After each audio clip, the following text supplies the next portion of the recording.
Grande Bouffe. The Big Feast. With myself, Cole Smithey, and my co-host, Mike Lacy. As always, we are here to copiously consume international culture and politics through the prism of a single movie and a different craft beer every week. And in this week's episode, we have our special guest host, Mr. Wilson Morales. Hey, Wilson. Hey, how's it going? What's going on, Good. Wilson? I'm good. Wilson Morales, the editor-in-chief of blackfilm.com, who has recently written a piece for Hollywood Reporter. You want to tell us a little bit about that piece? Well, there's been this controversy going on regarding The Birth of a Nation, director, writer, producer Nate Parker, in which an incident in which he was involved with, a rape situation that occurred in 1999, 17 years ago, has been brought up. He was acquitted of that crime. His co-writer, or The Birth of a Nation, has been credited by a story written by Nate Parker and his, I think, Gene Celestin. Mr. Celestin was also arrested with Parker at the time when they both were students at Penn State.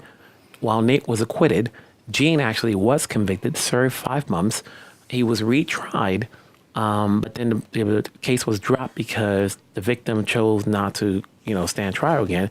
And then we come to find out 10 years later that she had committed suicide. So, Nate Parker is being judged again for his actions from 17 years ago. And the article that I wrote in the Hollywood Reporter happened to be about why is this story coming out now? He's got a movie that's been poised to get numerous Oscar nominations. It won the top 2 awards at Sundance. Nate has been, throughout the year, been talking at events, festivals, yet no writer, producer, or moderator has ever brought this subject up, even though this case, not in its entirety, not in very specific ways, was on his Wikipedia page. So anybody could at least address it, but no one chose to. It got brought up by 2 trade magazines. And it got brought up by 2 trade magazines, and they brought the story out, and it's now been talked about for the last 2 weeks. But it will now play at the Toronto Film Festival. It's going to go to the London Film Festival, I believe. Nate Parker is going to be addressing it. I think they're trying to make a comeback in some ways to, because some people started to peter out of the movie. They don't want to see it. But there's a double standard. I think Nate Parker is starting to fight back, at least in defense of the film. My argument is, let's separate the art from the artist. We've had other actors and directors and producers who have gone through, I wouldn't say similar situations, but other sort of background. Scandals. That's the right word. And they've gone on with their careers. I agree. Well, it's good. It's good to hear that that you've taken this stand, and of course that you wrote this great piece that everyone should check out in the Hollywood Reporter. I do want to mention that we are all imbibing today, as always, and we've chosen a very special beer for Wilson's choice of film, Laura, the film noir from 1944, directed by the great Otto Preminger. And so, hey, Evil Twin Brewing Retro IPA is what we're drinking. And I think this beer has a little bearing on the movie for a couple of reasons. Obviously, it's retro, which this movie is. Black and white, gorgeous black and white. 4-3. And love that. And it's from Evil Twin Brewing. And even though it's not really an evil twin or a twin situation in the movie, there is a little bit of confusion regarding the corpse. So we've been drinking beer completely unrelated to the movies, and we got this feedback, as I brought up in the last episode, of trying to tie them together. Well, they weren't all unrelated. Molotov Cocktail for My Own Private Idaho was pretty apropos. Okay. You didn't come up with it when you sat down at the table? No. Though? You thought about it? Yeah. Well, we're trying to do more of it, and this one it's a close fit. It's all right. So I guess this is where we review the beer. Okay, so everybody, Wilson, have a sip of your beer. I know Wilson's a beer lover. We've drank many beers together. When I first drank this, and I'm not knowing what kind of beer it was, initially I thought, is this a Blue Moon? You know, you start thinking about what you're drinking nowadays. You know, I'm not as exotic as you guys are with your beer choices. You know, there aren't many places we can actually find that beer, so you actually had to go somewhere specifically to find that. That's true. So when you're drinking beer, initially your first thought is, what does this taste like? You know, my first thought was Blue Moon. Okay, cool. Yeah, Cole has some store which is like an infinite basement of IPAs. There's a few in the neighborhood. Yeah, there's a few in the hood where you can track down some rarish cans and bottles of beer. Are there good people working there? Like, do you think you can go in there and just describe the movie you're gonna watch, and they'll give you a pairing? Or is that going to be our career? I think you'd have an this? easier time getting that information from a bartender at the Blind Tiger, but that's just me. I hear that place is great. It's pretty phenomenal. You have yet to go there?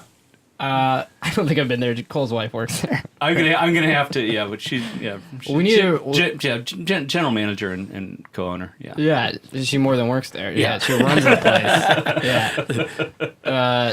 Well, we should record live from there sometime. That'd be a great idea. That would be super fun. Just have to figure out if there's a quiet enough corner and go at the right time of the day when we could do it.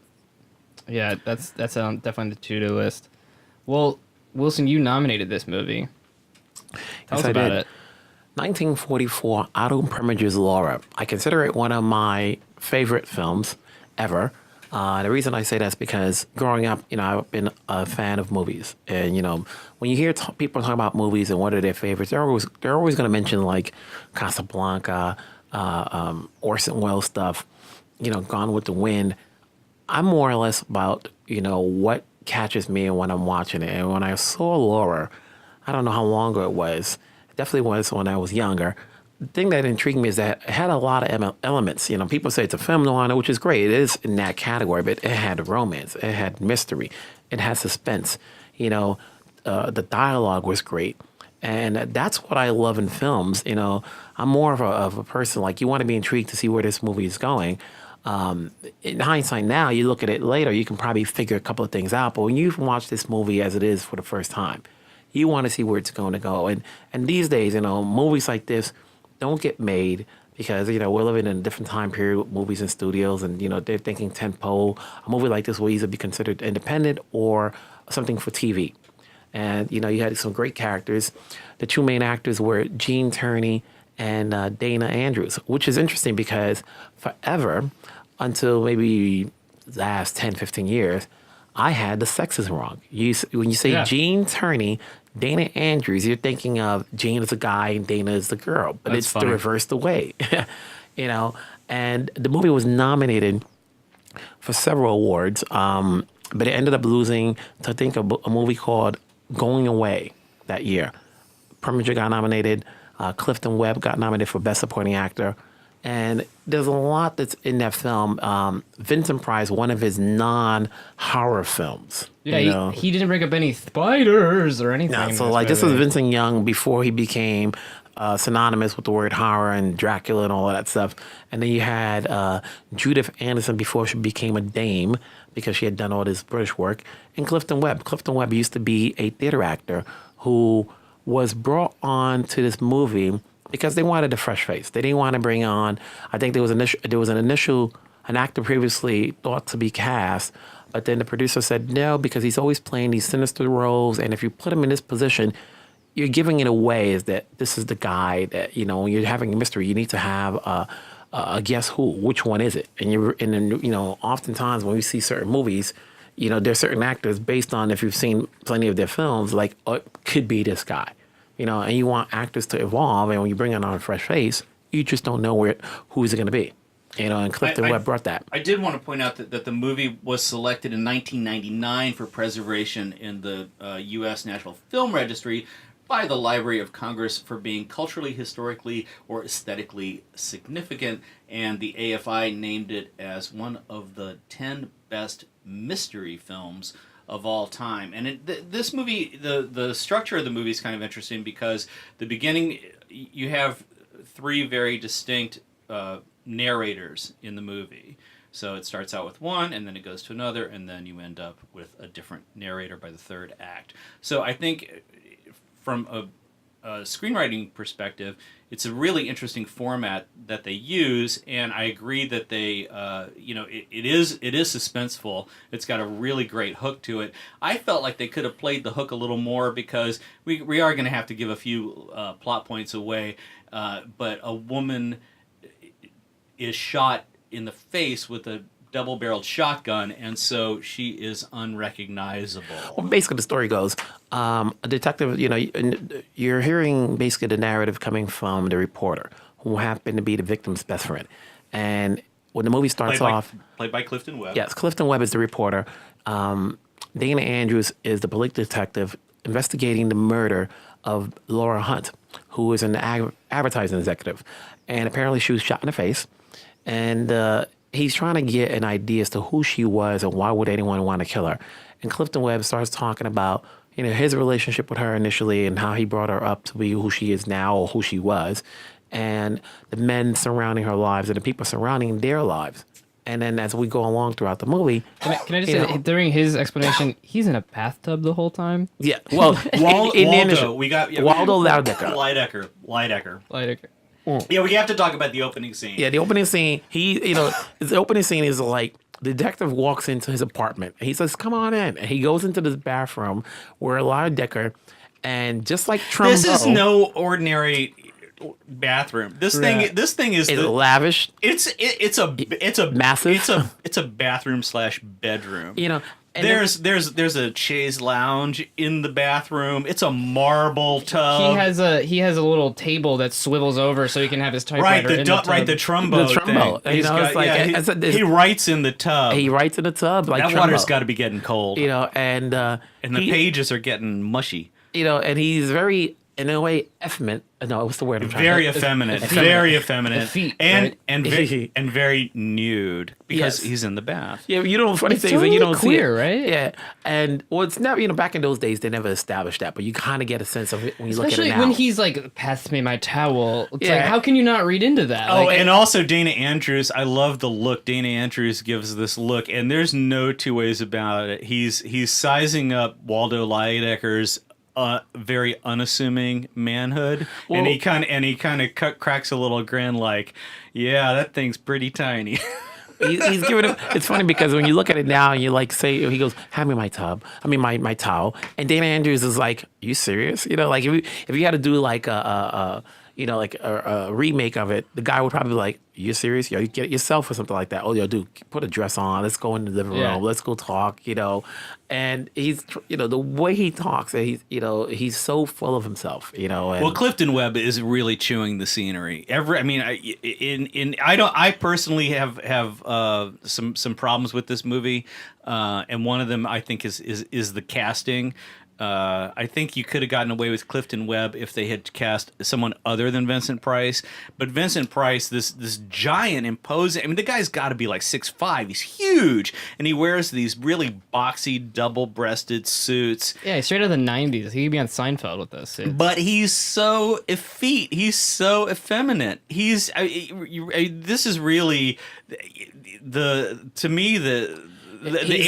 interesting conflict in the movie is between these closeted and not so closeted gay characters and this beautiful woman who, we'll talk more about her as we go along, but a lot of there's a lot of inside humor in this movie. Let's put it that way. I wouldn't call Vincent Price's character probably gay or so forth. I think he was that ladies' man who was he wasn't like the true ladies' man, always getting his way. He kind of knew, he had Dame Judith Anderson on one end, and then messing around with her niece, played by Gene Tierney, Laura Hunt.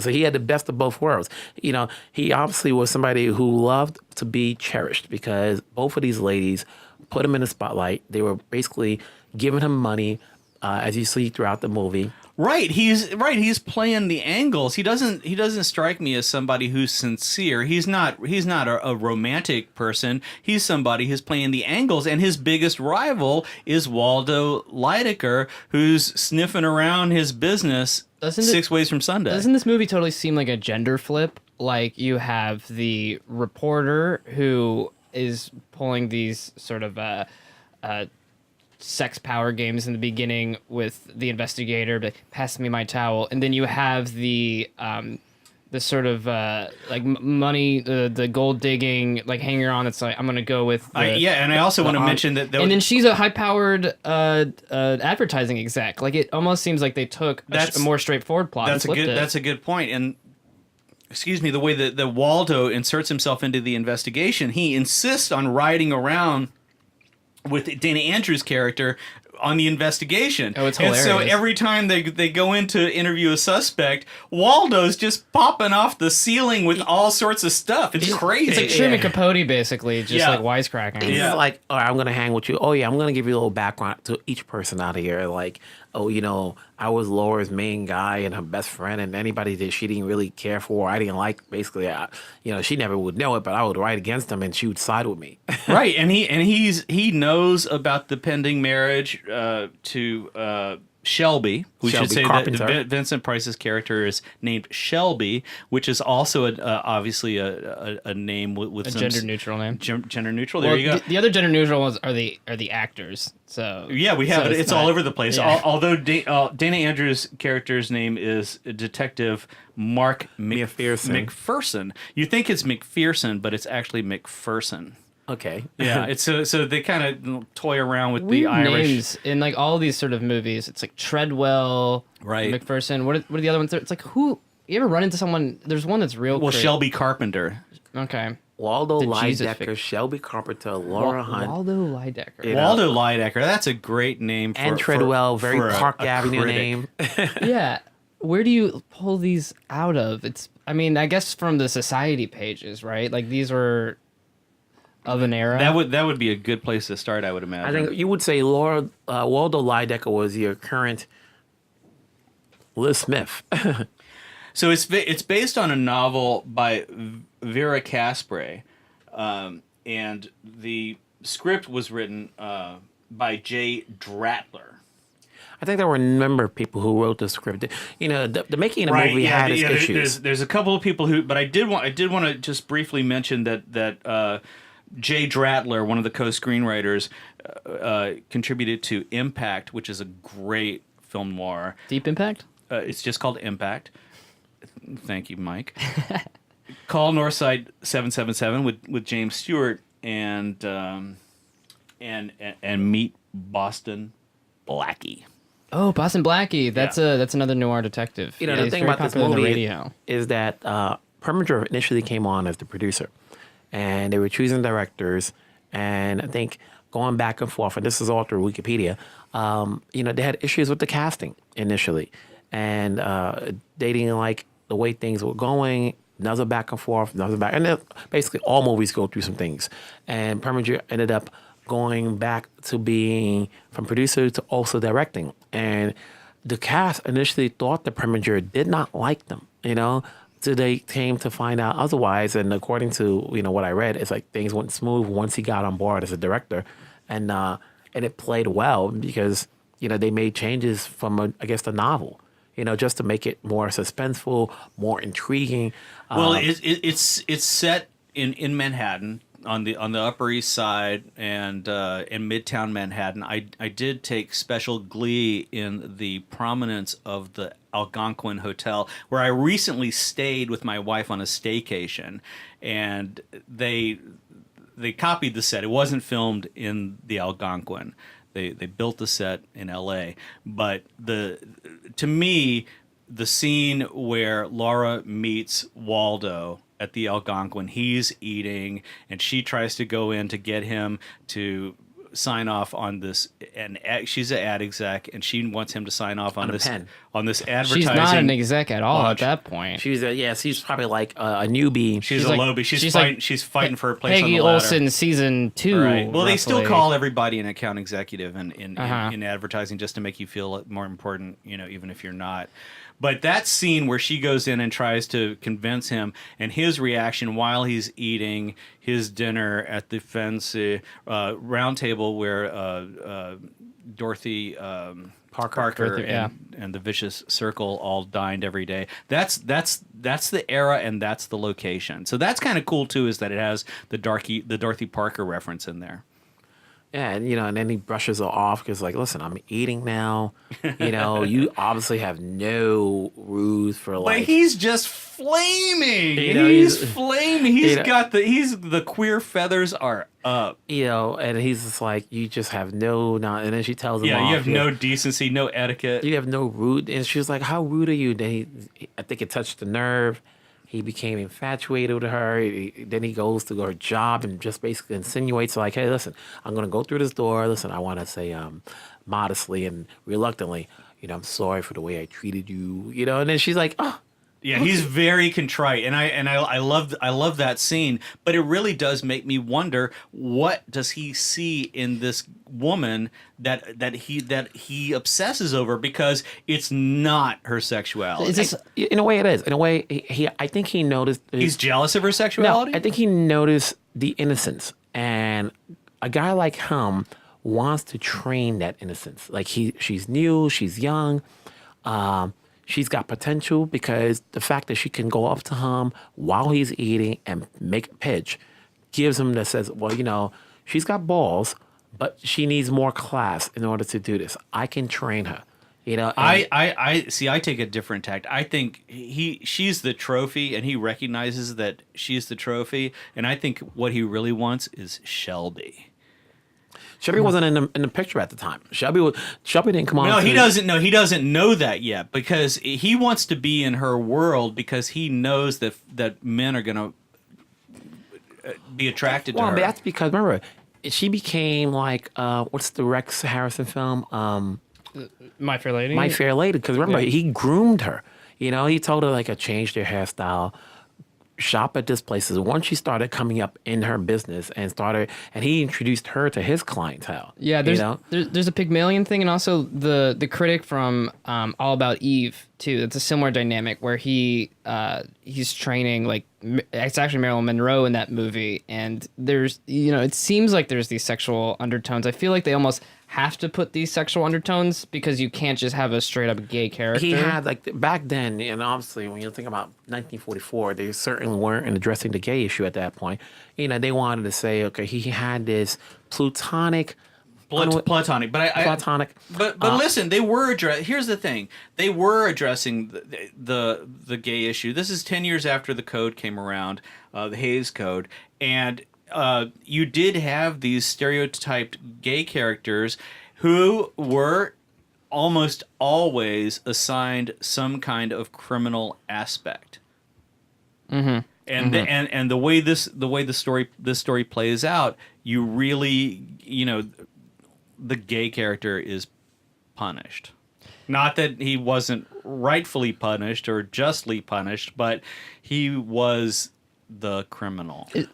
I think had you cast a younger character, it would have played out differently. But basically, you have this old man bringing on this apprentice, and he's teaching her. But then, because she's a female, and obviously throughout the film, he senses like, okay, she's not meeting with me this day, she's not meeting with me that day. He's becoming obsessive because now his way of life, his daily structure is being interrupted. So he wants to get an idea what's happening now that, like, I'm going neurotic. I would talk to her normally for 3 hours on a Friday, and it's not happening. So when he sees that, oh, she has a life. She's obviously dating other guys and not telling me. So I'm going to smear these guys in my paper. But he knows about her upcoming engagement. To Shelby. There's a period in time when he mentions that she was dating other guys. And he got the sense of that. And I think one guy that she dated in particular, he just like, you know what? I'm going to write about him. I'm going to tear him down. And she's going to side with me because she loves my writing. And she's like bemused by it. She's not like, how could you do that? I love them. Yeah, she doesn't. They show her like, yeah, I guess he did suck. Because she never let him inside that part of her life. She didn't talk about her boyfriends. So his way around it was like, she doesn't need to tell me. I'll find out because this guy is obviously obsessed. He's doing a background search on everybody she's seeing.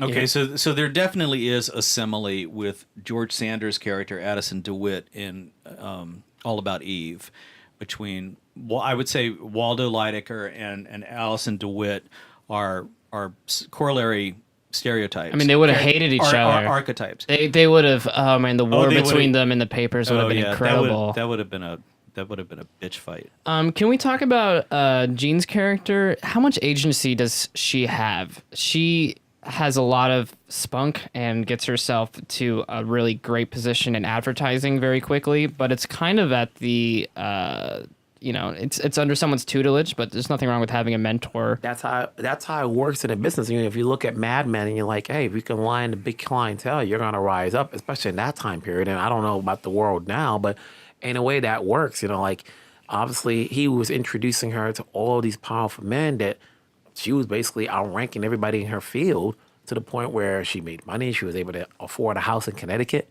You know. Okay, so I want to talk about it as a noir, though. I want to talk about the detective story aspect of it because there's a lot of great stuff in it. There's a grandfather clock of which there are only 2 Of its that kind. exist. This is the first Chekhov's clock I've ever seen in a movie. It comes up in the first scene, and I was like, "What's the deal with this fucking clock?" You'll find out, guys. So I really like the plotting of it from a noir perspective because you get some clues during the story where somebody wants to move the clock out of the apartment, and Dana Andrews McPherson character he knows protocol. He's not going to let that clock out of the apartment. Yeah, not just yet. You know, you can't just let some guy all of a sudden inject himself in a case and goes, "Oh yeah, the vase is mine, the clock is mine, the mirror is mine. I'm gonna take that now." Relax, buddy. It ain't happening. He's not fully aware as to why he wants his possessions right now, but he just knows his police procedure mentality is like, no, that's still part of evidence. We're still trying to solve this case. You know. All right, so what if Alfred Hitchcock directed this movie? I think it would be a very, very different movie. It'd be more darker, I would probably think. I think it would be sexier. I think that he would have. Mike was talking about Gene Tierney. I think Hitchcock would have made Gene Tierney. I think she'd be a stronger character too. A fetishized. I think that's woman. true. I think she'd also be a more present, stronger character who made more choices in it. Because she's not in half of it, but when she does show up, she very quickly is under the sort of tutelage again of this detective who she doesn't know from anything. I'd like to talk about him and the context of this movie being... Well, wait, before we sure. think about that, one second, hold that thought, because I do want to say about Wilson's point that it would be darker. I agree that it would be darker, and it's kind of what I missed from the movie was that feeling that somebody had their head blown off in this apartment. That's true. Because there's a lot of blood. If you shoot someone in the face with a double-barreled shotgun, there is a huge... I mean, you're getting brain matter and skull off the walls for weeks. You think about that and you're like, wait a minute. This girl got shot by the doorway with her head blasted off. Yeah. Yet you have no... And everybody walks in and out of they're walking in and out of there. Oh, you must have had a great CSI team. Like, that carpet would just be so... You know, like, who opened the door? And no one's freaked out enough except No for one's the freaked maid. out. Waldo's like, yeah, that's terrible that happened. and then everyone else is, and like the aunt is like, it's so awful. It's like the next day. So it's like a gruesome murder that goes So like... I wish the movie had been darker, but I now the thing that I asked you to remember, you can go on. Yeah, so I want to, like, I love that noir movies are all contextual to the war, and then they rarely talk about the war, and I want to think about this in the context of, I got the vibe that this detective would have been the sort of guy who's coming back from the war, is fucked up by it, but his backstory is that he's a cop who, as Waldo has written about, got shot by gangsters, and in that, like, his backstory is basically he's wounded in a certain way, and he does have a bit of a PTSD subdued, like weird vibe. Like, didn't you pick up on this? He plays with the little baseball. He's got one of these. Well, you know, the thing he tries to explain is that, like, playing with the baseball puzzle is his way of playing Columbo. Well, not just playing Columbo, it teaches him how to be patient, you know? And, Right. and that's what he tries to allude to. It's like, hey, listen, nothing's going to get solved in a day, you know? And while you're trying to force me to listen to you and rush this and rush your judgment and arrest this guy, I'm like, no, the part of the game is it's going to happen. It just got to happen naturally, you know, and patiently. once they put all the pieces together. So like whatever happened in the war, he learned how to be patient. But it is significant that this film came out the same year that the war ended. I'm not sure. The war ended in June. World War II ended or in VE June. at least. So Yeah. so I'm not sure what month this film was. I think it was shot the same year, so it came out fairly the same year. Back in those days. But it was probably being made. This film was probably being made as the war was still going on. So you have these two males. You have Vincent Price. You have what's the name of the guy who plays Waldo? Waldo Lydecker. Who there's something that I can't avoid saying. Like these are the kind of people who wouldn't have gone to war. I feel the judgment of the film, and then you have the detective who is like the real man, and he's the one who deserves her in a certain way, and who will expose them for all of their like licentiousness. Which is an interesting thing because it brings to bear this idea that this disconnectedness from war, where you have characters who are acting out jealousies and things with guns because, hey, that's how business is done, right? I don't even know if the war aspect is a reference in the movie. I think this. I don't think it's a reference once. No, not at all. Yeah, I think here's a guy. But the context. I mean, if the fact that the movie was made during wartime True. automatically puts it in that context, and like I said, it's based on a novel, so you don't know how much liberty they're taking, but certainly, the creation of the film on set is being informed by, where do you buy your food, what kind of food are you eating, and who's serving it to you. Wait, what? I lost in that one. Well, it's just the social context of the time, and they put these people in a very elite realm of Manhattan's Upper East Side. These are wealthy. It's New so Yorkers. unrelatable. All And everybody's attitude is like, you're a cop, you're beneath us, because everybody's like, hey, Shelby talks back to him, Treadwell talks back to him, Lydecker. Lydecker just insults him. It's like insinuates himself in everywhere he goes, and it's like, you're a cop making no money. We're part of the upper echelon. We get to go here or there, like, oh, one of us is back alive. Let's have a party. Yeah. It's like, oh, I caught everybody, like, while I was in the room fainting, I was like, oh, yo, Laura's alive. So like, we don't care. Nobody's asking like, oh, so who was it that got killed?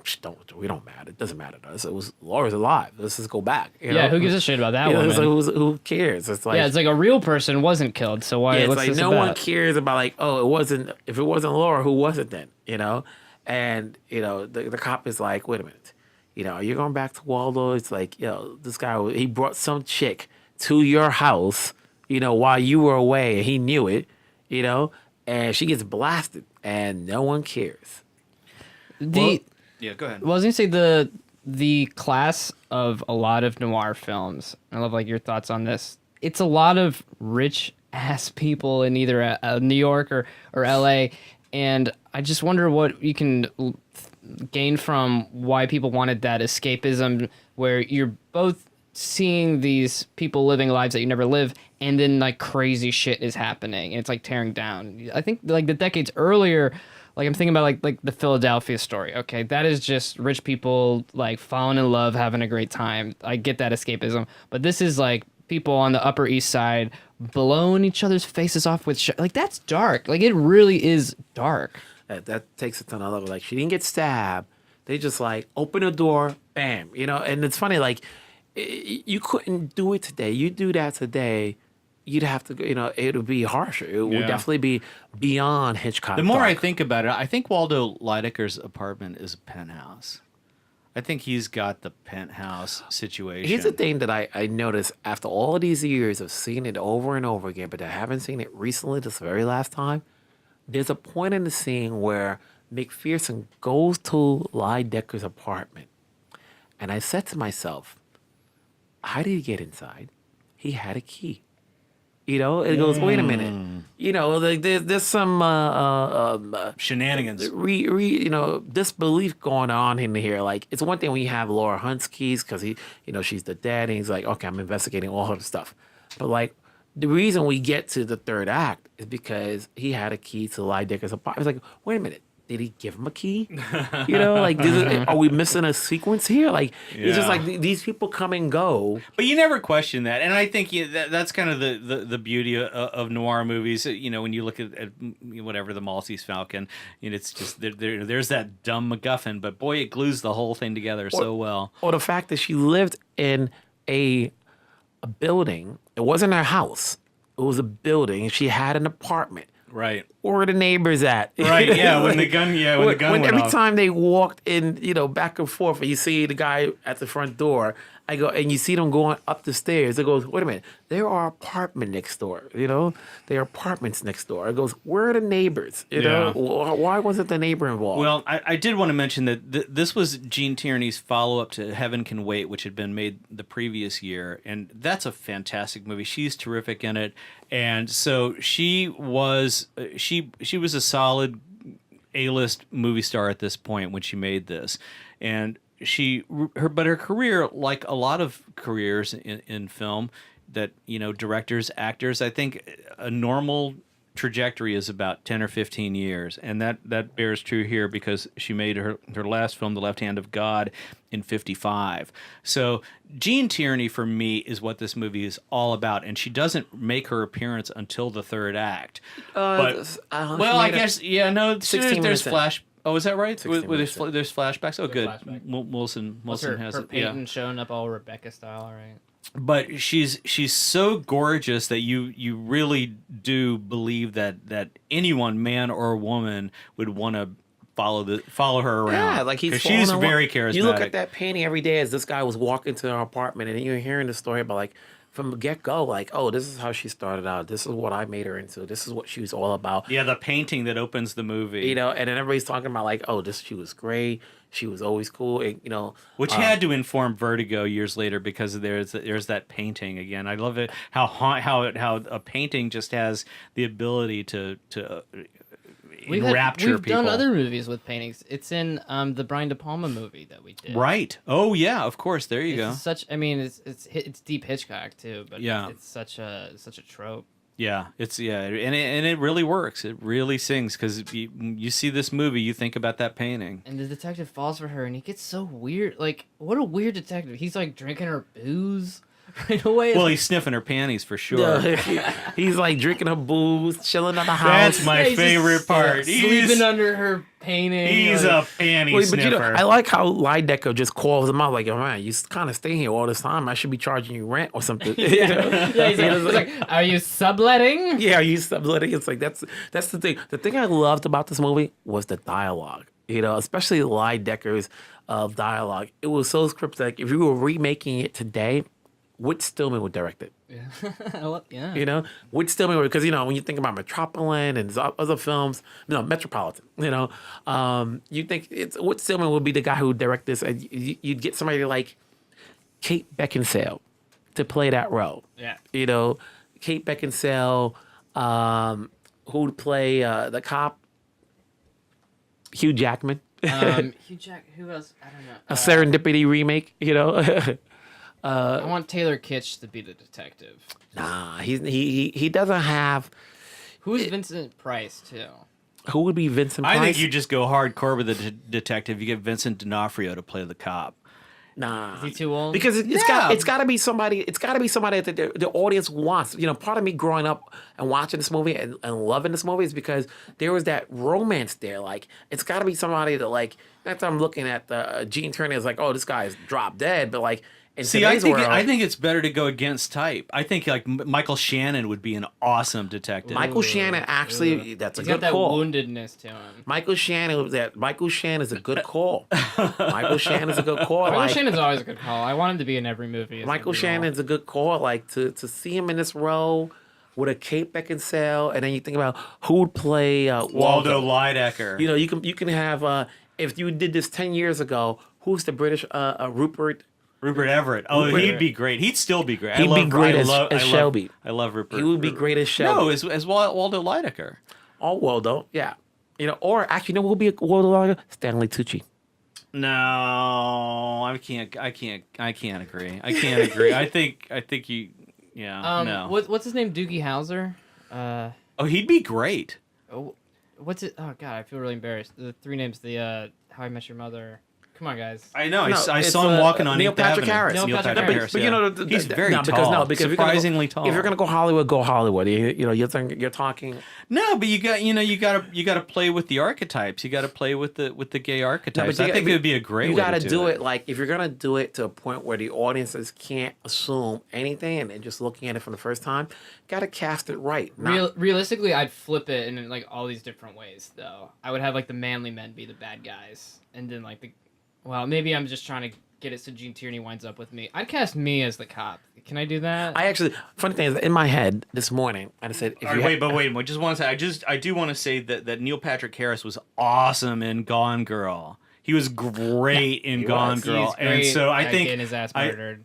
So I think to Mike's point about Neil Patrick Harris, I think he would be a good call. Or Emily Blunt. Emily Blunt for sure. Emily Awesome. Blunt. Awesome. You know, or Rosamund Pike. You think about like who she's married to? Yeah, John Krasinski. I know. I saw them last week. Did you really? I went to the premieres for the Hollers. Were they were there. Were they Love Birdie? Oh no, not. You know, they're married. They've got 2 kids now. Oh, I didn't know they had kids. 2 kids. You know what Good for them. I'd like Emily Blunt as the detective. Ooh. Yeah. I like be that. A queer thing. Have the relationship that winds up being the queer one. There you go. Yeah. That's how you flip it on its head. You flip There it. you Goes, go. To have her fall in love with the guy. No, I'd have Emily Blunt be the detective, and I haven't cast Gene Tierney. Well, he said Kate Beckinsale. Oh, Kate Beckinsale. I'd go for that. Kate Beckinsale. Kate Beckinsale and Emily Blunt. I'd Redbox the shit out of that. Emily Blunt, investigating the murder of a guy.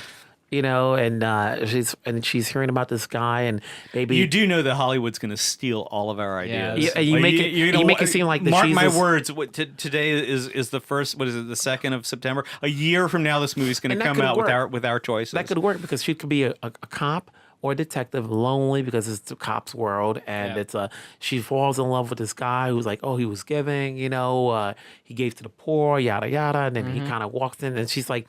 You know, if you're doing it in modern time, it goes, where you been? You didn't hear the news? I was in the cabin. I was like, oh, you ain't got no radio? I was like, nah, when I'm up there, you know, there's no reception. It's way shady. You know? All right, so I just want to spell out our casting so the audience can envision it in one little moment. So here we go. We've got Kate Beckinsale in the Laura role. Well, you were thinking that it would be a guy. If you okay. No. Hold on. We got to just spell it out for a second. Just we can reverse it later. We can reverse it in a minute. Okay. But let's spell it out. So let's say we have Kate Beckinsale as Laura. This is our new segment. We have to do this every episode. Yeah, exactly. The dream casting, the dream team, and then we have Emily Blunt in the Dana Andrews Love it. role. Okay, carry on. Fill me in on the next two. We have Michael Shannon in the Dana Andrews spot as the detective. I thought Emily Blunt was Dana Andrews. Oh, sorry, that's right. Okay, so now Michael Shannon is Shelby now. Yeah, Michael Shannon is Vincent Price. That's right, is Vincent Price, and then Neil Patrick Harris. And Neil Patrick Harris. See, I think that movie would sing. That's a dope movie. I think that would ring like a bell. Definitely. Well, Neil Patrick Harris, it's. One, you know, the thing about watching this movie is that you never got the idea, you know, like watching it now. Think about it. We know now who Waldo is. But when you cast Neil, it's like. All right, I'm just putting it out there. I also don't want it to be like the whole evil queen thing. You don't want it to be typecast. You know, like we're thinking about it now but when you're watching it, like, no, get an actor who can play that role. Okay, good. So my new idea is that it's all actresses. Okay. We used an all-female cast. Mm-hmm. All right, so now the question for Waldo Lydecker, you use Susan Sarandon. Okay. No. Older. I could see it. No, you need older. She's the old lesbian. What's the mentoring aspect to it? That's what's completely. Key. Yeah. Completely. Actually, you know what? If you're gonna go there, all right, come on. So we only have one. Sarah Paulson. Okay, I'm with Sarah you. Paulson Sign me is up. the older one? Sign Okay. me up. Sarah Paulson. All right, so now we've got it. The Le Grande Bouffe Dream Team reboot for Laura. Spell it out, Mike. Okay, I gotta remember. Okay, Kate Beckinsale is Laura. Sarah Paulson is Waldo. Emily Blunt is the cop, and Vincent Price's character is Michael Shannon. So it's not can't all be women. That's not. It's not all women. Now you're Oh no, I'm switching sorry, it up. women. I'm sorry. See, Yeah. I keep switching on. Who's the woman? Who? Vincent Price's character. Susan Sarandon. Oh no! You know who it is? It's Brienne of Tarth from Game of Thrones. I actually was thought of that. Because of the height. I was going there. Yeah. I was thinking. I was about like, that. who's that tall? Who could pull that off? All right, so now we've got it. We have solved the world's problems. You don't want that.